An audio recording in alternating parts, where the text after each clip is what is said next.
So if you were using all your experience and expertise, if you were in charge in San Francisco or in Portland or in Seattle post this SCOTUS ruling, how would you be proceeding, given what that ruling allows for, to try to obviously not just sweep people away, but try to make meaningful change on the homeless crisis?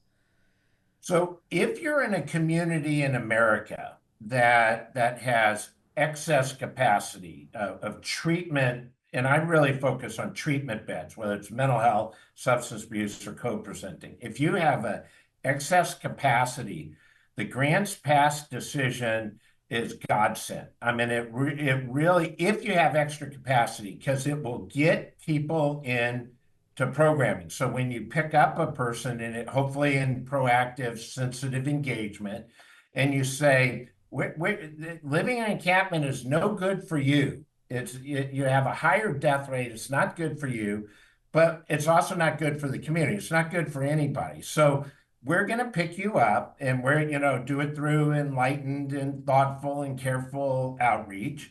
And as we pick you up, we say, you're going to have a choice. We're going to take you to jail, or we're going to take you to a treatment program. We hope you pick the treatment program. But if you don't, then you're going to go to jail. But we really hope you pick the treatment program because we know that works and go. So if you have extra capacity, places like San Antonio and Pinellas County and others who have that capacity, Fort Smith, Arkansas, a little small town, then the Grants Path is going to be an amazing tool to help you get that final group of people in the treatment program. The other thing Grant Pass does is sort of walks away from this idea that we don't count faith-based beds, and that it's a real nuanced way, and we don't have time to go in the weeds, but there are a lot of places in the country that were legally deemed low capacity or no capacity who actually had plenty of capacity. And so it basically says we can start counting. It's a very nuanced way, and we don't have time to sort of go into why it does it. But now you can sort of count faith-based beds because you don't really have to even count beds anymore. So you could say, I'm picking you up and I'll drop you at Salvation Army or I'll drop you at jail. It's your choice. And it's always better to get into the treatment program. Jail is not the right place ultimately in it. So you want to get as many people in.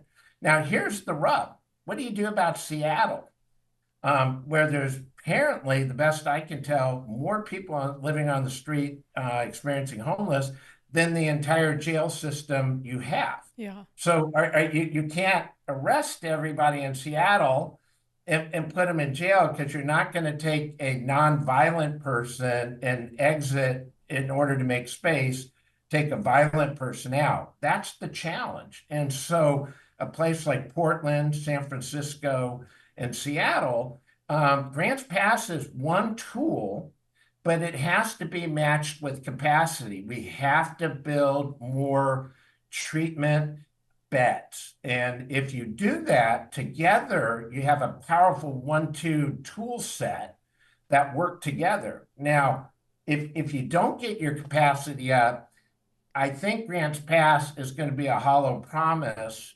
for some cities, not most, but some cities, because you don't have anywhere to take the person. And so if you can, that's why the cities who have been building capacity, been focusing on treatment, they're way ahead of the game. And that's what your King County administrators should be learning. Not this is affordable housing. And the other thing is, I always say, read the Cal Policy Lab.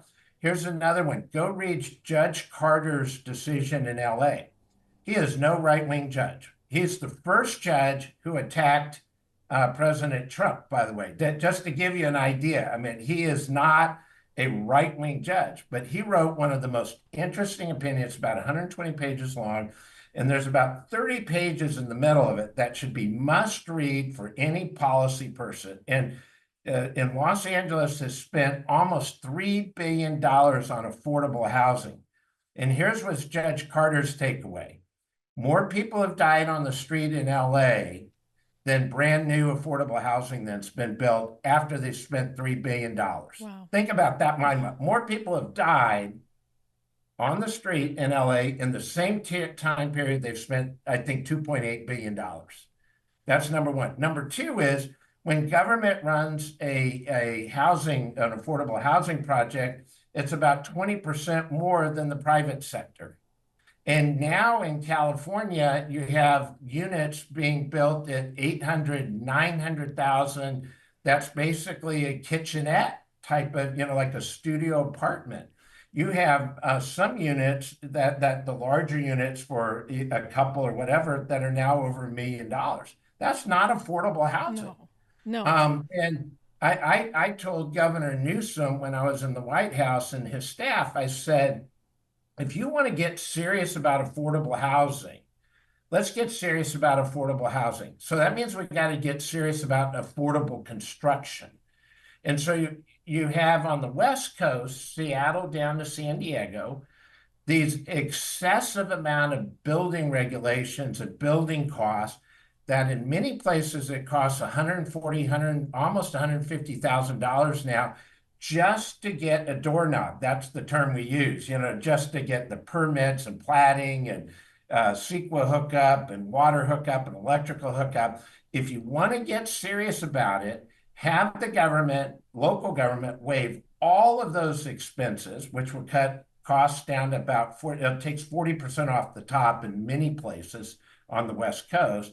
Now you're getting serious about it. So all these people who sort of, I want to do affordable housing rather than what really works is treatment and recovery. But even then, they're not being really intellectually honest, because if they really want to get affordable housing, let's do affordable construction and waive all your fees. 100%. And Governor Newsom asked me for 49,000 vouchers. And I told his chief of staff, I said, I think I could find you 49,000 vouchers, and I think I could go to the president and make the case and such. If you agree to waive all your local taxes, fees, permitting, CEQA, all that, and you drop that cost by 40%, then the federal government comes, because it doesn't make sense for federal taxpayers to pay for 40% of taxes in a local community. That doesn't make any sense at all. And they didn't want to do the deal, and so we gave them a deal and they didn't want to do the deal. So all these people that talk about affordable housing, our King County administrator asked him if he's willing to waive every single fee, and let's build really affordable housing and let's do it right, if you're serious about it. Now, if that's just a red herring you use because you don't want to do untreated mental illness and substance abuse, but I would challenge the board, the county administrator, the city council, the mayor to go spend 3 or 4 days in an encampment. Go into as many encampments as you could. Go live, immerse yourself, and you will sit there and go, you know what? This is not a housing problem. This is an untreated mental illness and substance abuse problem.